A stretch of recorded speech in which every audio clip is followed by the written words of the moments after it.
Hello and welcome back to Purple Does Poison, a Druid Blight caster life. This is level 3. Looking down here on the harbour at night. Peaceful scene. We're just wrapping up here in the harbour. I did most of it on Elite, as you could tell from the first couple of quests. I was struggling on Reaper. Elite's going a lot better now. I think he's somewhere in between Elite and Reaper. I could say he could handle Reaper now, but without the Reapers, if that makes any sense. Because as soon as a Reaper pops up, there's big problems. In a quest I just recently did, a Famine Reaper came along and just one-shot me for 120 odd points of damage. I don't have anything to resist magic or anything like that, so yeah, not fun times. Other than that, things are definitely looking up. We've taken level 3. We've got Quicken now for the meta magic. I didn't mention it directly, did I, on the character creation? Shame on me. But we started off with human, and one of the main draws of being human is that you get an extra bonus feat at the start on creation. So given that this class gets quite a lot of spell-like abilities in the tree, I went with Maximise and Empower to start with, and we've now got Maximise, Empower and Quicken. So if we look at the enhancements, we have 3 spell-like abilities available now, plus some extra crit chance there. And we've got them all Maximise, Empower and Quicken, and on a fairly short cooldown, apart from this one because I've only got 1 point in there. But that's not going to matter too much. I'm hoping that this swarm thing can does it boost the damage or is it just the spell cost and the cooldown? The spell cost and the cooldown is reduced. Does the damage stays the same, I think, doesn't it? So maybe I only need 1 point in that. Oh no, because I'll want some things further up, won't I? I'm just thinking for the time being, I only plan to use this as a boss or Reaper beater, like a damage over time. Just hit the thing and run. There are some interesting options on the 3rd level of this tree, not least of which this one, Contagion. Now we start getting level 2 spells at this level 3, and 2 that stood out for me were Contagion and the web spell. Now the web spell, it must be mentioned, is not native to the standard Druid class, but if you followed any of the Warlock series, the purple Warlock, you'll have noticed him making abusive use of the web, especially in the early levels, but probably even after you've got Everhard's Tentacles, when that's on cooldown, web's a good second thing. So very nice spell, and because he happens to have 2 cleric pass lives, and this is a conjuration DC, it's nicer still. So what I've done, just for now, I did test the entangle with the negative power in there, and it wasn't bad at all. Wasn't bad. But as far as crowd control is concerned, and I do like my crowd control, the web is definitely superior. So I've given up a bit of damage from the entangle in favour of having the web, and we've just gone with I'll put that back on when I can afford it in the enhancements, but at the moment I wanted to get this next spell-like ability to have something to hammer an end boss with, so I would use that and this Splinter Bolt.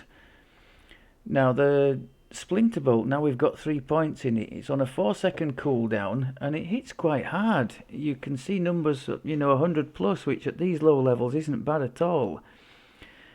And with it being a bolt, you've got double range, And spell-like ability, it's now quickened as well.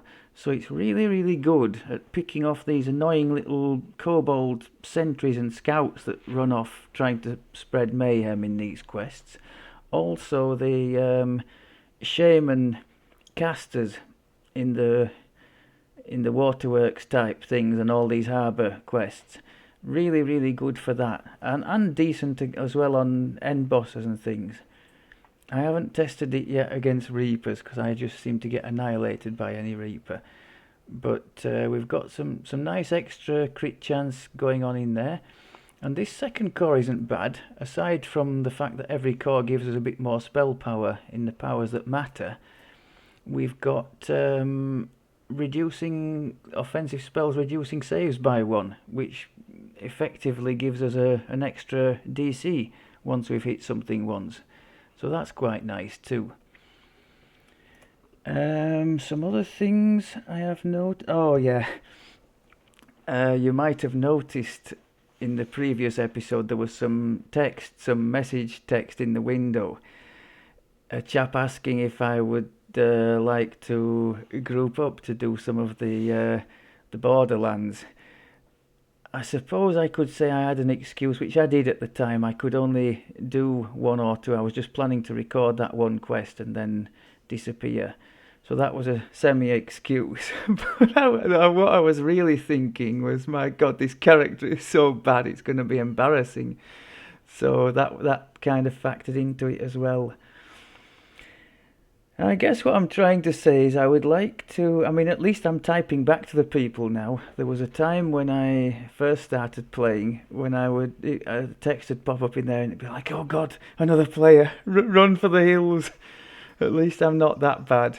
Even if it's just to type an excuse now, I do send something back, which is somewhat of an improvement. But I'd like to get to the stage where I could maybe entertain some of these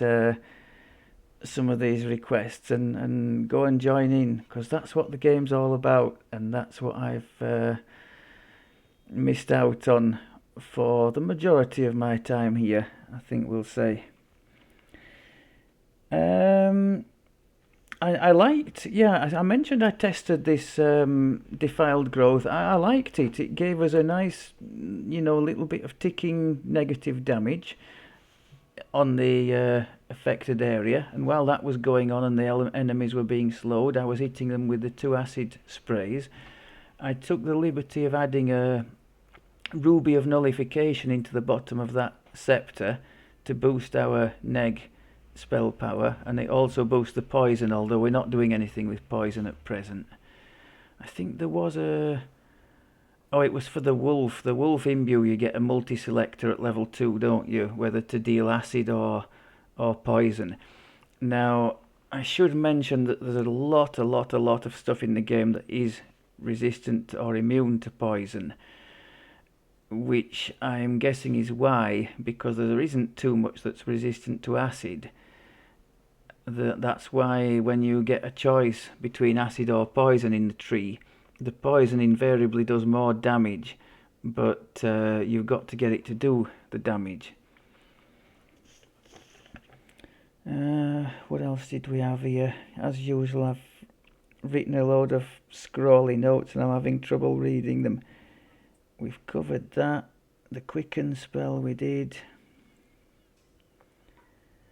Oh yes, on the subject of this negative energy thing for the entanglement, I quite like this. There seems to be a running theme through this tree, having the crowd control, which I'm a huge fan of anyway, doing damage, or in the case of earthquake later on, increased damage, because the earthquake usually just does force damage, and now there's a chance for some decent acid damage as well.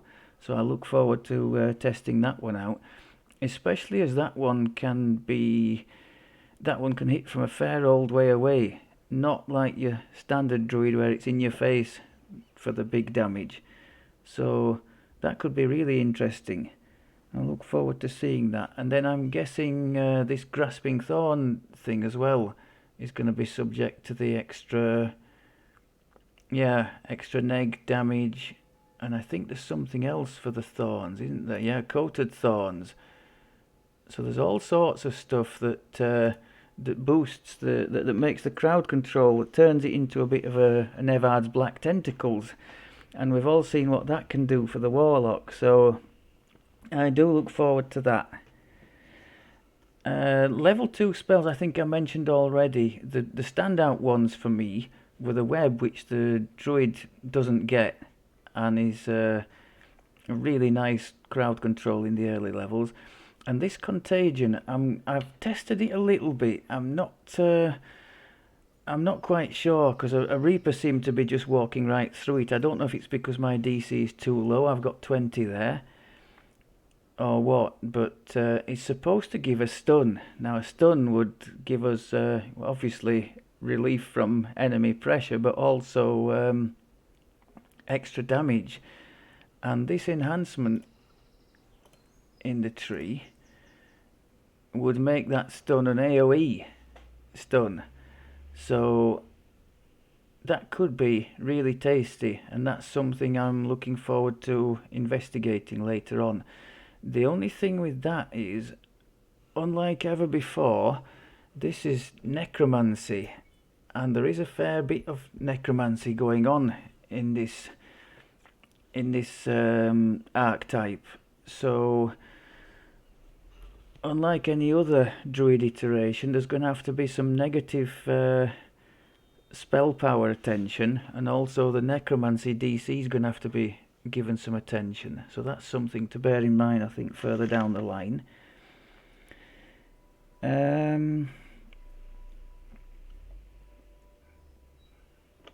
Oh yes, when you pick up the contagion spell, it gives you a choice of three different possibilities. I think there's one that blinds, one that stuns, and another that does some acid damage.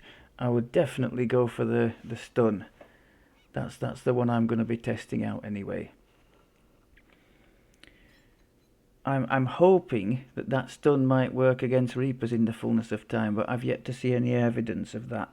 One serious mistake I did make that I have since rectified.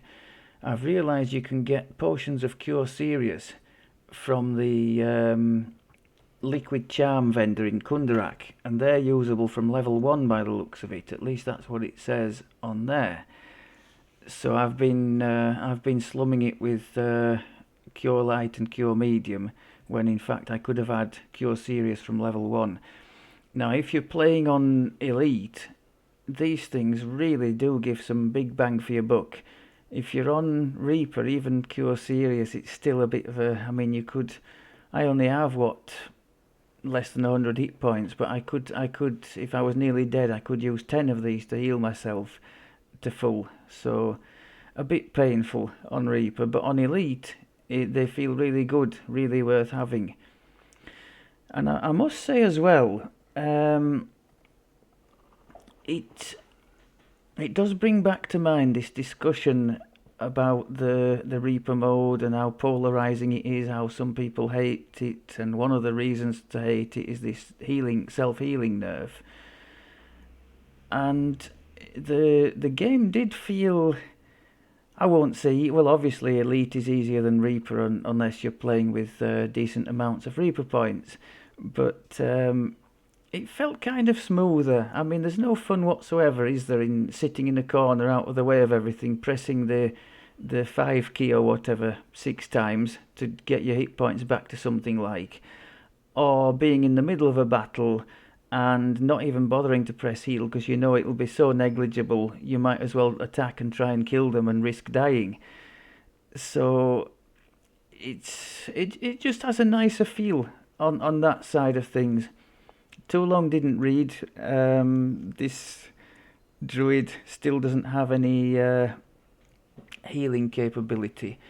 I could have taken the lesser vigor, but honestly, for the small amount that would have done, I'm not even sure I have any positive spell power. I probably don't. Positive. Oh, I do have some.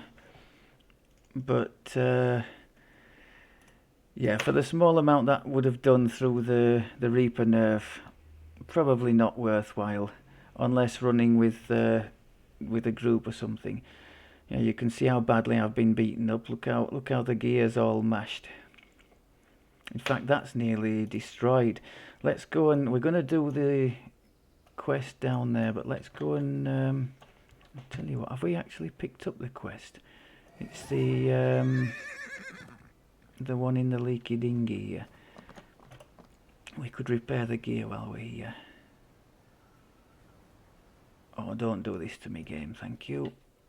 Yeah, we've picked up the quest. Okay,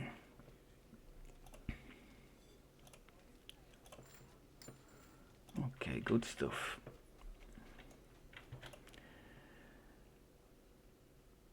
Hopefully none of the bear party will see me doing that, because I'm always making fun of them after every quest or two. They, oh, we've got to go and sell, we've got to go and repair. I do it once in a blue moon.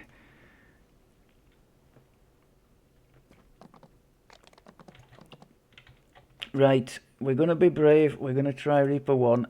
So the plan, if a Reaper comes, I'm not going to risk this contagion thing. We're going to go with the Splinter Bolt, big single damage, and this enveloping swarm, and then try and find somewhere to hide, I think. But if the game's feeling generous, it just won't send a Reaper. I think if it doesn't send a Reaper, we'll be okay.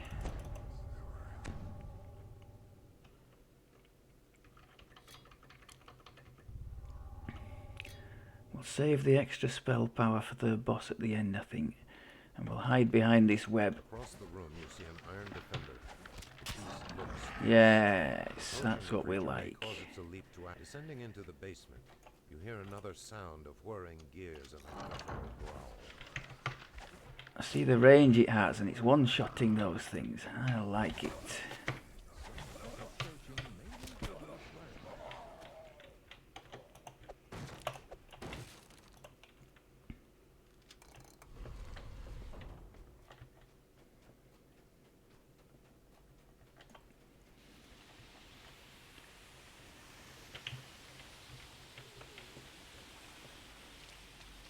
Now then, what about these oozes? Are they immune to acid? That's a good demo of the range. Look at that, beautiful.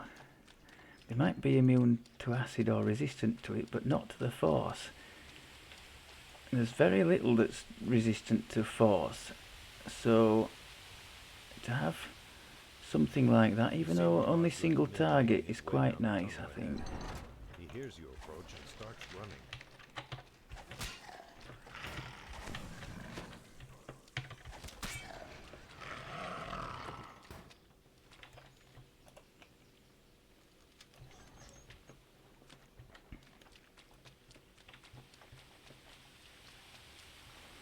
I don't know, it just feels like this little build is beginning to come together. From those very problematic beginnings, we're just beginning to rock and roll here.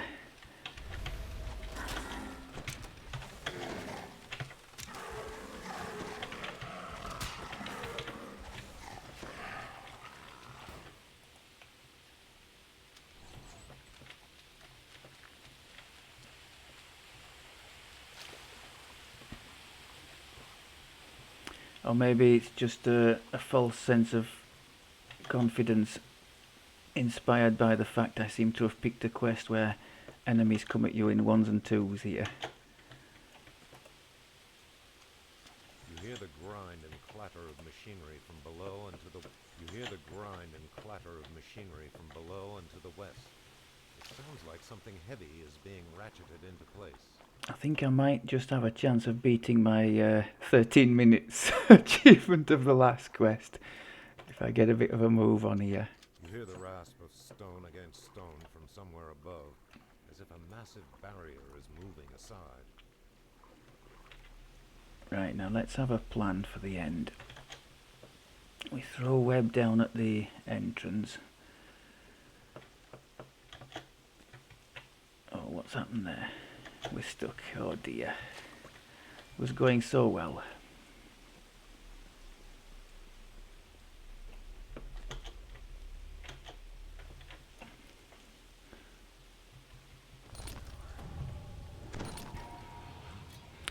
some of the extra spell crit goodness. I think we will put the dodge thing on as well. Just stand in that door hole and face the music. Iron defender with particularly sharp talons moves to attack.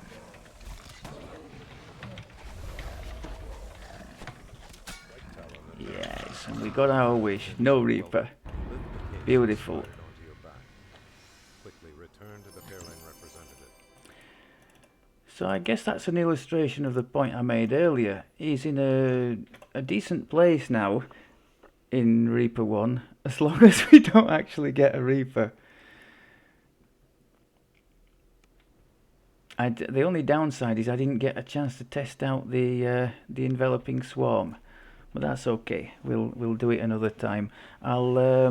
Maybe I'll keep the Reaper mode switched on, and of course some will pop up sooner or later, so I will report my findings with that, see how we go on.